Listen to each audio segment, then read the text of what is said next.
Welcome to this edition of the UNA Week in Review presented by Lions HR. Gulf South Conference football history was made at Brawley Stadium on Saturday.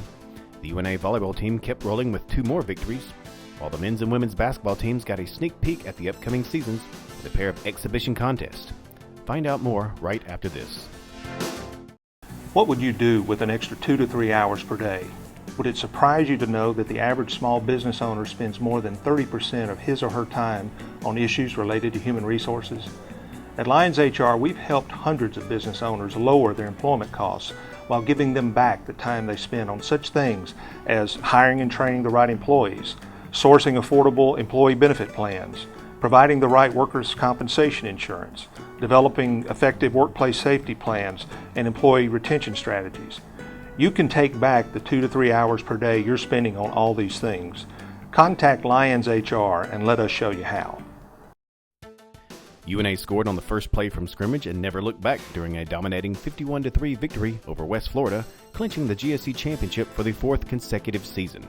It's the first time in the 46-year history of the league that any team has won 4 straight titles. With the win, UNA improves to 7-1 overall and 6-0 in GSC play. The Lions are currently ranked number 1 in the South Region rankings and will be looking to wrap up the top seed and first-round bye in the upcoming playoffs. Against the Argonauts, UNA finished with 528 yards of total offense. After averaging more than 465 yards per game, UWF was held to just 172 on the day. Dre Hall caught a 63-yard touchdown pass on the game's opening play as the Lions scored the first 20 points. After a West Florida field goal, Jalen Jackson returned the ensuing kickoff 89 yards for a score. UNA led 48-3 at the half. North Alabama will close the regular season next week on the road against Mississippi College. Kickoff is set for 2 p.m. on the MC campus in Clinton, Mississippi. 2 more wins by the UNA volleyball team has put the Lions in position to clinch the GSC regular season title and top seed in the upcoming conference tournament. UNA picked up road wins at UAH and Mississippi College to improve to 25-4 overall and 15-3 in league action. Natasha Fomina led the way with 36 kills, including a 5.14 per set average. She now leads the GSC in kills per set. Jaden Davila McCleary added 89 assists, while Ashton Kapovich turned in 33 digs. UNA is in a 3-way tie for first place, but could wrap up the number 1 seed with wins in its last 2 regular season home matches against West Florida and Valdosta State. UNA will be attempting to get 1,000 fans at Friday night's match against West Florida. If that happens, UNA head coach Stephanie Radecki said she will dye her hair lavender the following day and keep it that way for the remainder of the postseason. Men's basketball traveled to Murfreesboro for an exhibition game against Middle Tennessee.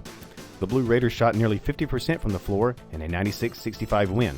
The Lions struggled from the floor as well as the free throw line on the night. MTSU led 55-33 at the half and were ahead by as many as 34 over the final 20 minutes of play.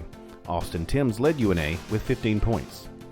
UNA officially opens the season this weekend with 2 games at Flowers Hall. The Lions host Tampa at 4:30 p.m. on Saturday before playing St. Leo at 2 p.m. the following day. The UNA women played the first of its 2 exhibition games on Friday with a rout against Alabama A&M. 5 players reached double figures in scoring, including freshman Ivy Wallen's game-high 24 points. UNA led 37-30 at the half before breaking the game open with a 31-8 third-quarter run. Kiki Gunner added 16 points, while Shay Trent tossed in 12 points for the Lions. Jacqueline Heath also had 11 points, while Caitlin Nunley rounded out the top scorers with 10 points. UNA plays another exhibition game at Tennessee Tech Monday night before opening the regular season this weekend with 2 games at the GSC SIAC Challenge at Tuskegee. The Lions will play the host Golden Tigers Friday at 5:30 before facing Claflin the following day at 10 a.m. Thank you for joining us on this edition of the UNA Week in Review presented by Lions HR. I'm Shane Herman. Stay up to date with all of UNA athletics by going to www.roarlions.com.